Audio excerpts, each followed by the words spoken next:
మేం జలాలకి వర్తమానం పంపించాం. వివాహానంతరం జరిపే తంతు కోసం మేము ఆగ్రాకు వస్తున్నట్లు. ఈ పాటికి ఆ వర్తమానం అందే ఉంటుంది. మేము ఈ రోజు ఆగ్రాకు బయలుదేరతాం. మా ప్రయాణానికి ఏర్పాట్లు చేయించండి. చిత్తం మహారాజా. మహారాజా. మహారాణి, తమరు ఇలా ఉన్నారేమిటి? అందరూ వెళ్ళిపోండి. ఏమైంది మైనావతి?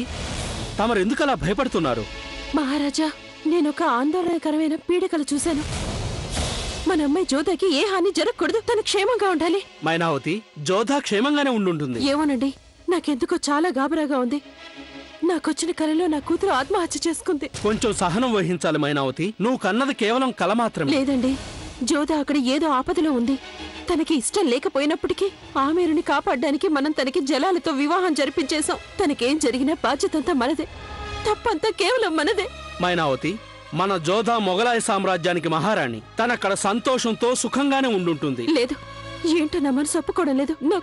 నాకు ఒక్కసారి తన్ని చూడాలనుంది, ఒక్కసారి తనతో మాట్లాడాలనుంది. మైనావతి, వివాహానంతర ఆనవాయితీల కోసం మేము ఆగ్రాకి వెళ్తున్నాము. నేను తనని కలుసుకుంటాను కదా. మీతో నేను కూడా వస్తాను. ఈ తంతుకి రాణి వెళ్లే ఆచారం లేదు. ఆనవాయితీకి ఏ ఆటంకం కలిగించను. నేను కేవలం ఒక్కసారి తన్ని చూస్తే చాలు, ఒక్కసారి తనతో మాట్లాడితే చాలు. నేను మీ ముందు చేతులు జోడించి మరీ వేడుకుంటున్నాను. ఏమిటా అర్థం లేని మాటలు మైనావతి? సరే కానివ్వు, ప్రయాణానికి అన్ని సిద్ధం చేసుకో. నేనేమో తంతుని జరుపుతాను, అప్పుడు నువ్వేమో అక్కడ జోధాను కలుద్దుగాని. క్షణాల్లో సిద్ధమవుతాను. हे मुरलीधर हे दामो జోదా, జోదా, జోదా, కృష్ణుడు నీ మొర ఆలకించాడు. ఇప్పుడు అందిన సమాచారం ఏంటంటే వివాహానంతరం ఆనవాయితీలకు గాను మీ నాన్నగారు, మీ కుటుంబ సభ్యులందరూ ఆమెరు నుంచి ఆగ్రాకి బయలుదేరిపోయారట. నిజంగా? నిజంగా నాన్నగారు వస్తున్నారా?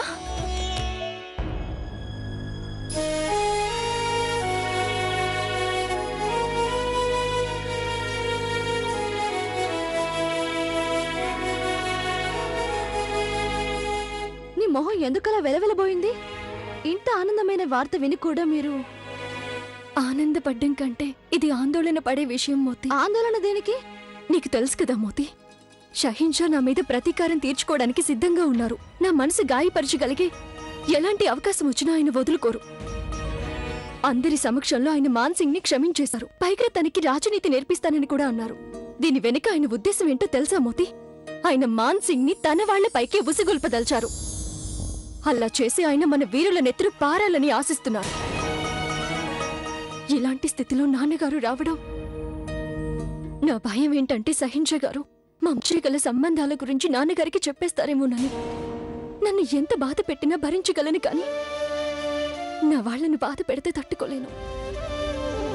ఏ సంగతి నేను నాన్నగారి నుంచి దాచాలనుకున్నానో ఆయన గారు ఆ సంగతి నాన్నగారి ముందు తప్పకుండా వెల్లడించేస్తారు. ఇదంతా అసలు నాకు తట్టనే లేదే. ఒక దారుంది జోదా, నువ్వే స్వయంగా షహిన్షా గారితో మాట్లాడి ఆయన నాన్నగారికి ఏమీ చెప్పొద్దని వేడుకుంటే ఎలా ఉంటుంది? అర్థం లేకుండా మాట్లాడుతున్నావు మోతి. నేను ఆ సహించా ముందు నిలబడి బ్రతిమాలడమా? నువ్వసలు అలా ఎలా అనగలిగావు? నేను వారిని ఎంతగానో ద్వేషిస్తున్నాను. అది దేనికి దారి తీసినా సరే వారి సమక్షానికి మాత్రం నేను వెళ్ళను. దాని ఫలితం ఎలా ఉంటుందో తెలుసా? ఆ సంగతి కనీసం మీరు ఆలోచించారా? ఒకవేళ మీకు షహిన్షా గారికి మధ్య గల సంబంధం రాజుగారికి తెలిసిపోయిందంటే ఆ తర్వాత మీ కుటుంబంలో ఏ ఒక్కరూ ఒక్క క్షణం కూడా ప్రశాంతంగా ఉండలేరు జోదా.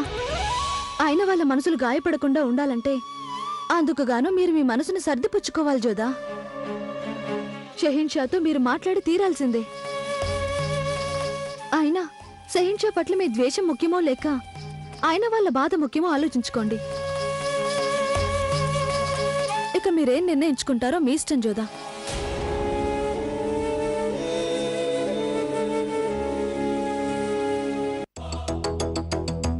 సుబేదార్ సాబ్, ఒక ముఖ్యమైన వార్త.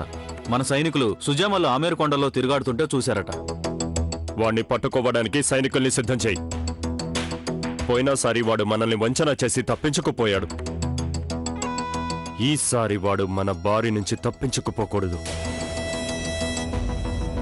ఈ రోజు నేను వాణ్ణి నరకానికి సాగనంపి తీరుతాను.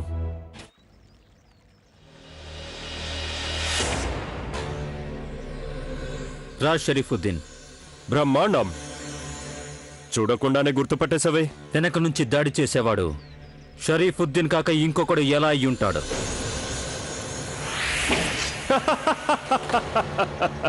పనికి మాలిన ప్రయత్నాలు మనకో సుజామల్. బంధించండి.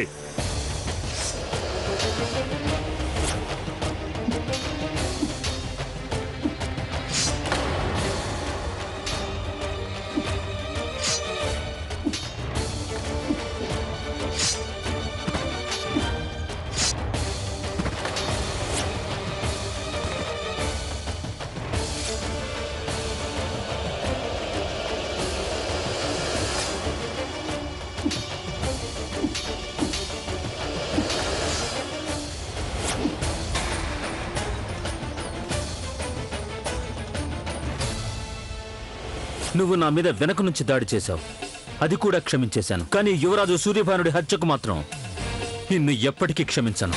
నీ కారణంగా నా రాజ్యంలోనే నాకు తిరుగుబాటుదారుడని పేరొచ్చింది. నీ కారణంగానే నా ప్రజల దృష్టిలో నేను విశ్వాసఘాతకుడినైపోయాను.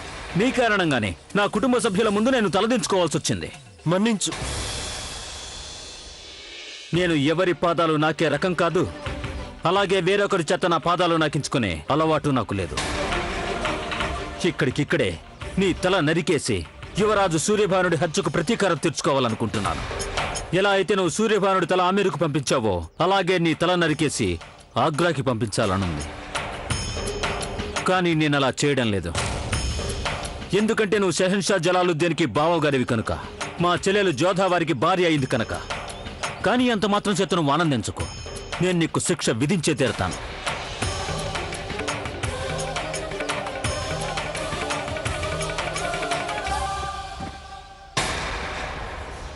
తల బాగా నేల కొరగడం తల తెగిపోవడం కంటే ఎక్కువ బాధాకరం. ఇక నువ్వు నీ తల వంచుకొని నేలకోలిన నీ ప్రాణాన్ని చేతపట్టుకొని ఇక్కడి నుంచి పో. నువ్వు బతికినంతకాలం ఈ అవమానం గుర్తుంచుకో.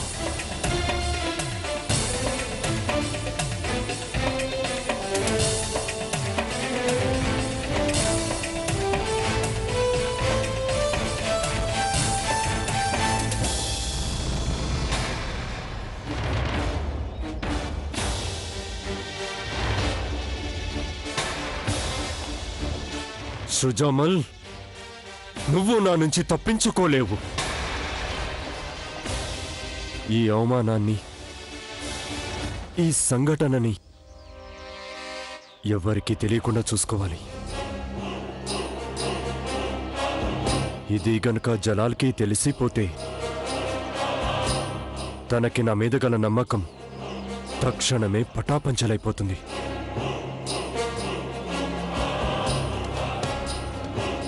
సుజామల్,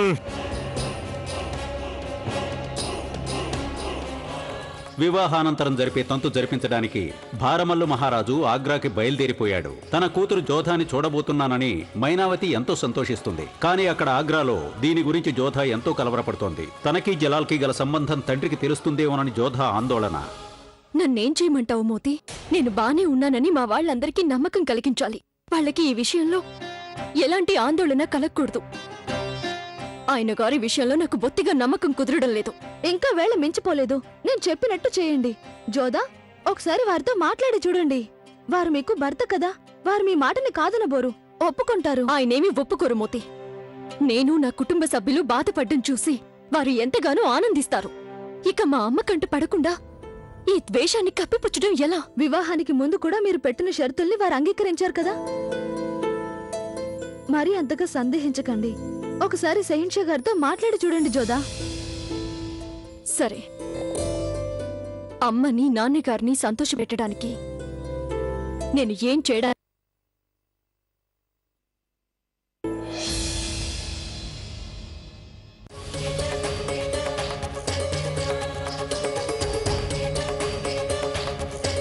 చూడు. సలాం బేగం సాహెబా. నేను షెహన్షా గారిని కలవాలి. ఇప్పుడు వారు ఎక్కడుంటారు? వారు అక్కడున్నారు.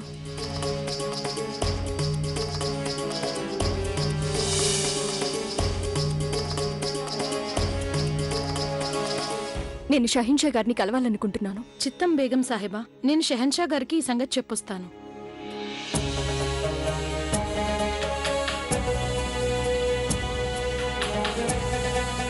హుజూర్, జోదా బేగం తమని వెంటనే కలుసుకోవాలంటున్నారు. ఏదో ముఖ్యమైనది మాట్లాడాలంట.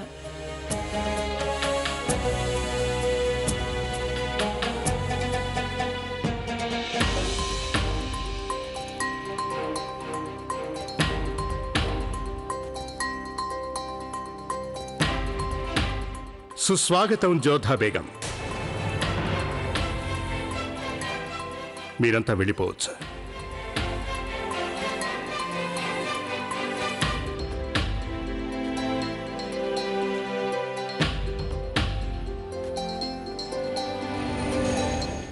చెప్పండి, అంతటి అత్యవసరం ఏమొచ్చిందని తమరు నేరుగా మా స్నానాల గదికే వచ్చేశారు?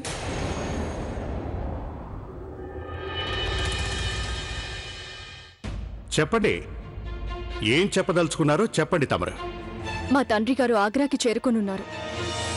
వివాహానంతరం కానుకలిచ్చే ఆనవాయితీ జరపడానికి వస్తున్నారు. మాకది తెలుసు, మాకు వర్తమానం ముందే అందింది. నేను అడిగేదేంటంటే, ప్రస్తుతం మన ఇరువురి మధ్య గల సంబంధాల గురించి వారికి ఈసుమంతైనా తెలియకూడదు.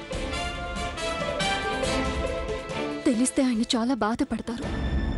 నాకు ఆయన బాధపడడం ఏమాత్రం ఇష్టం లేదు. అంటే తమరు కోరుకుంటోంది మేం మీ నాన్నగారికి అబద్ధాలు చెప్పారనే? మీరు గనక హిందుస్థాన్ షెహన్షా అబద్ధం చెప్తాడని, అది కూడా మీ ఆనందం కోసం చెప్తాడని భావిస్తే చాలా తప్పుగా భావిస్తున్నట్టు లెక్క. ఇక తమరు వెళ్ళిపోవచ్చు.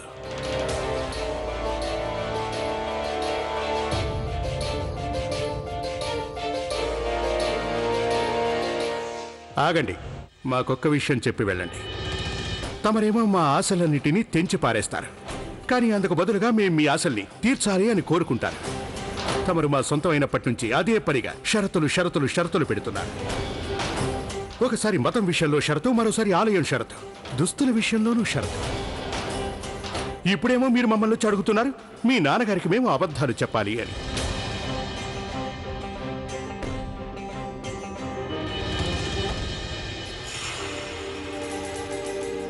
అలాగే వెళ్ళటానికి ముందు ఇది కూడా చెప్పి వెళ్ళండి, మమ్మల్ని వారికి ఏం చెప్పమంటారు.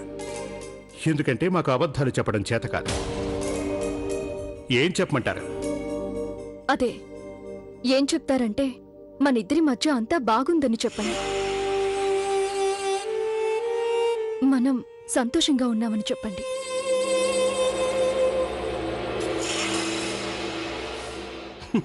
సర్లేండి, మాటలు మీవి, పలికేది మాత్రం మా నోరు కదా. తమరు ఎలా చెప్పమంటే మేం మీ నాన్నగారికి అలాగే చెప్తాం.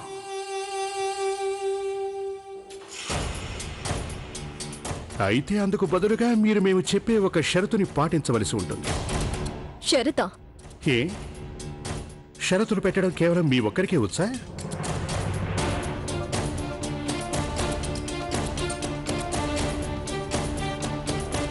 అయితే సరే, చెప్పండి. మరి నేనేం చేయాలో చెప్పండి. తమరు ఇక్కడికి రావటానికి ముందు మా బానిసలు మాకు స్నానం చేయిస్తున్నారు. మా షరతు ఏమిటంటే వాళ్ళు అసంపూర్తిగా వదిలేసి వెళ్ళిన పనిని తమరు పూర్తి చేయాలి అని. ఇదేమి షరతు? అది మేము పెడుతున్న షరతు ఎలాంటిదైనా అదే మా షరతు. తమరు దాన్ని పాటించి తీరాల్సిందే.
సుస్వాగతం. ఆగ్రా ఆమేరుని సాదరంగా ఆహ్వానిస్తోంది. తమరి స్వాగతం మాకు ఎంతో సంతోషంగా ఉంది షహన్షా. తమరికి ఒక విన్నపం చేస్తున్నాను. తమరు మా బేగంకి తండ్రి గారు. మీరు చెప్పదలుచుకున్నది నిర్మోహమాటంగా చెప్పొచ్చు. మేము పాటించే ఆచారాల ప్రకారం అమ్మాయి తల్లి ఈ తంతులో పాల్గొనకూడదు. కానీ మహారాణి తమ కుమార్తె జోధాని చూడాలన్నారు. తమరు అనుమతించినట్లయితే ఆవిడ జోధాని కలుస్తారు. దానికి అనుమతి ఏంటి? అది వారి హక్కు కదా. తమరు తటపటాయించకుండా మీ జోధాన్ని కలుసుకోవచ్చు. శబనం, మహారాణి గారిని బేగం జోదా గదికి తీసుకువెళ్ళండి. అలా కాదు పెద్దమ్మగారు. మహారాణి గారు మొట్టమొదటిసారిగా ఆగ్రా వచ్చారు. అందువల్ల మేమే స్వయంగా వారిని మా బేగం జోధా గదికి తీసుకువెళతాం.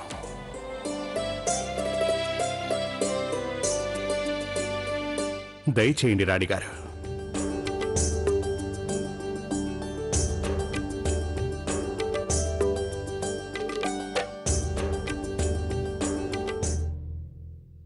దయచేయండి రాణిగారు.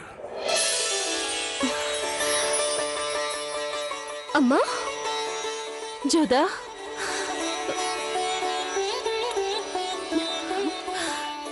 సుఖంగా ఉండమ్మా.